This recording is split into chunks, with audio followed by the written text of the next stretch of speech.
Se você estivesse no paraíso, sua mente não demoraria a encontrar algum problema. Não se trata, basicamente, de solucionar seus problemas. Trata-se de perceber que não existem problemas, apenas situações com que temos de lidar agora ou deixar de lado e aceitar como uma parte do ser neste momento, até que se transformem ou possam ser negociadas. Os problemas são criados pela mente e precisam de tempo para sobreviver. Eles não conseguem sobreviver na atualidade do agora. Focalize sua atenção no agora e verifique quais são os seus problemas neste exato momento. Não estou obtendo uma resposta porque é impossível termos problemas quando toda a nossa atenção está inteira no agora.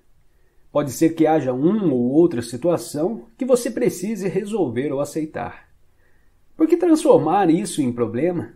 Por que transformar tudo em problema? A vida já não é bastante desafiadora do jeito que é?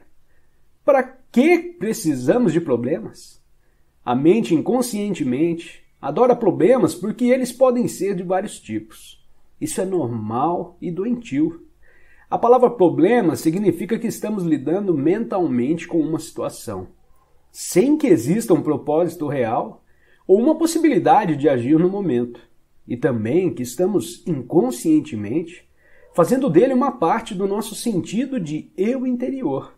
Ficamos tão sobrecarregados pela nossa situação de vida que perdemos o sentido da vida ou do ser.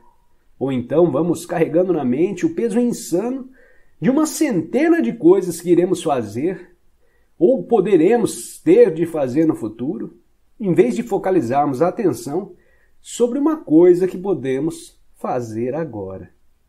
Quando criamos um problema, criamos sofrimento. Por isso é preciso tomar uma decisão simples. Não importa o que aconteça, não vou criar mais sofrimento nem problemas para mim. É uma escolha simples, mas radical. Ninguém faz uma escolha dessa a menos que esteja verdadeiramente sufocado pelo sofrimento.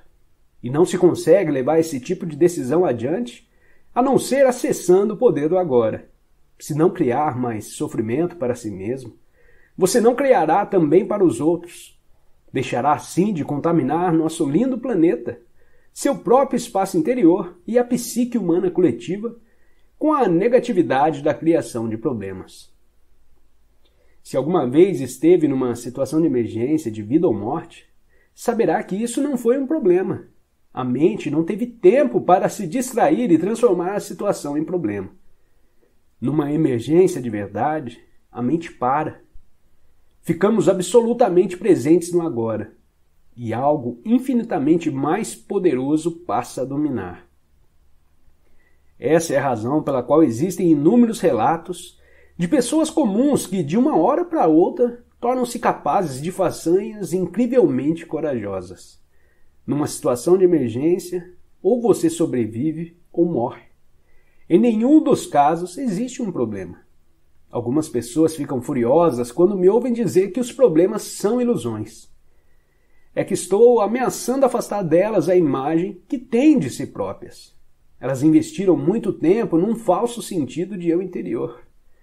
Durante muitos anos, definiram inconscientemente suas identidades de acordo com os problemas que tiveram. Quem seriam sem eles? Uma grande porção do que as pessoas dizem, pensam ou fazem é, na verdade, motivada pelo medo, que está sempre ligado ao foco no futuro e a se estar fora do contato com o agora. Se não existirem problemas no agora, não existirá o medo. Caso apareça uma situação com a qual você precise lidar agora, a sua ação vai ser clara e objetiva, se conseguir perceber o momento presente. Tem muito mais chances de dar certo. Não será uma reação vinda do condicionamento da sua mente no passado, mas sim uma resposta intuitiva à situação. Em situações em que a mente teria reagido, você vai achar mais eficaz não fazer nada. Fique só centrado no agora. O modelo da consciência condicionada pelo tempo está profundamente enraizado na psique humana. Mas o que estamos fazendo aqui é parte de uma profunda mudança que está se transformando na consciência coletiva do planeta. E ainda mais, o despertar da consciência dissociada do sonho da matéria, da forma e da separação. O fim do tempo. Estamos rompendo com padrões mentais que dominaram a vida humana por eras, padrões mentais que criaram um sofrimento inimaginável em larga escala. Não estou empregando a palavra demônio, é mais útil chamar de inconsciência ou insanidade. É uma questão de perspectiva. O que fazer, o fazer e o acontecer são, na verdade, um processo único. Como somos únicos e formamos um todo com a consciência, não podemos separar os dois. Mas não há uma garantia absoluta de que os seres humanos vão conseguir. O processo não é inevitável nem automático. Nossa cooperação é uma parte essencial do processo. Independentemente de como você o veja, trata-se de um importante salto na evolução da consciência, assim como a nossa única chance de sobreviver como raça.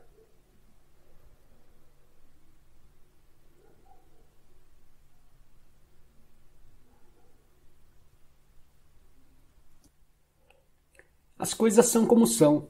Observe como a mente julga continuamente o comportamento, atribuindo nome às coisas.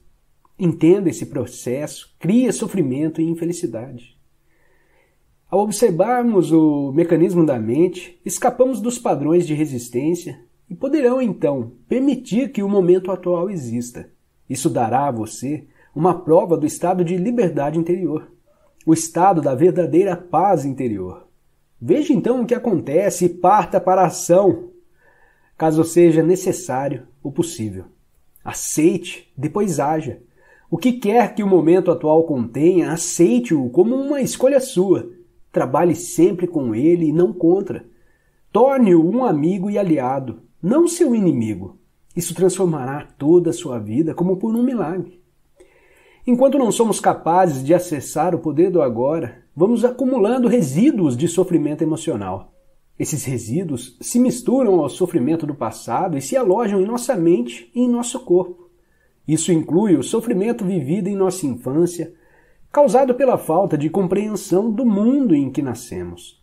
Todo esse sofrimento cria um campo de energia negativa que ocupa a mente e o corpo. Se olharmos para ele como uma entidade invisível, com características próprias, estaremos chegando bem perto da verdade. É o sofrimento emocional do corpo. Apresenta-se sobre duas modalidades, inativo e ativo. O sofrimento pode ficar inativo 90% do tempo ou 100% ativado em alguém profundamente infeliz. Algumas pessoas atravessam a vida quase que inteiramente tomadas pelo sofrimento, enquanto outras passam por ele em algumas situações que envolvem relações familiares e amorosas, lesões físicas ou emocionais, perdas do passado, abandono e etc. Qualquer coisa pode ativá-lo, especialmente se encontrar ressonância em um padrão de sofrimento do passado. Quando o sofrimento está pronto para despertar do estágio inativo, até mesmo uma observação inocente, feita por um amigo ou um pensamento, é capaz de ativá-lo. Alguns sofrimentos são irritantes, mas inofensivos, como é o caso de uma criança que não para de chorar. Outros são monstros destrutivos e mórbidos, verdadeiros demônios. Alguns são fisicamente violentos, outros emocionalmente violentos. Eles podem atacar tanto as pessoas à nossa volta, quanto a nós mesmos, seus hospedeiros. Os pensamentos e sentimentos relativos à nossa vida tornam-se, então, profundamente negativos e autodestrutivos. Doenças e acidentes frequentemente acontecem desse modo. Alguns sofrimentos podem até levar uma pessoa ao suicídio. Às vezes levamos um choque ao descobrir uma faceta detestável em alguém que pensávamos conhecer bem. Entretanto, é mais importante observar essa situação em nós mesmos do que nos outros. Preste atenção a qualquer sinal de infelicidade em você, qualquer que seja a forma, pois talvez seja o despertar do sofrimento. Ele pode se manifestar como uma irritação, um sinal de impaciência, um ar sombrio, um desejo de se ferir, sentimentos de raiva, ira, depressão ou uma necessidade de criar algum tipo de problema em seus relacionamentos. Agarre o sinal no momento em que ele despertar de seu estágio inativo. O sofrimento deseja sobreviver, mas para isso precisa conseguir que nos identifiquemos inconscientemente com ele.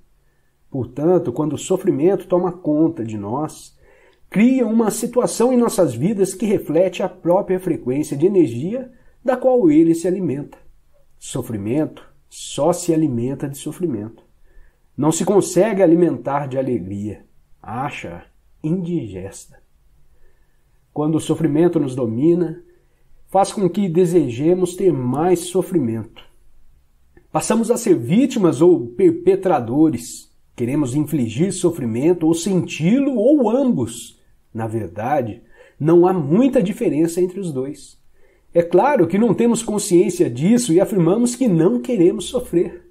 Mas preste bem atenção e verá que o seu pensamento e o seu comportamento estão programados para continuar com o sofrimento, tanto para você quanto para os outros. Se você estivesse consciente disso, o padrão iria se desfazer. Porque desejar mais sofrimento é uma insanidade, e ninguém é insano conscientemente. O sofrimento, a sombra escura projetada pelo ego, tem medo da luz da nossa consciência.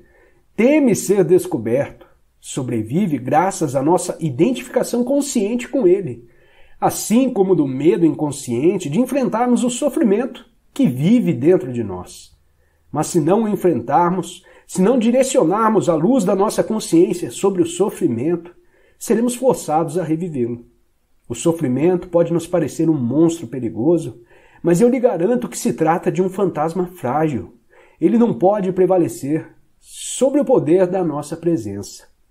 Alguns ensinamentos espirituais dizem que todo sofrimento é, em última análise, uma ilusão. E isso é verdade. A questão é se isso é uma verdade para você. Acreditar simplesmente não transforma nada em verdade.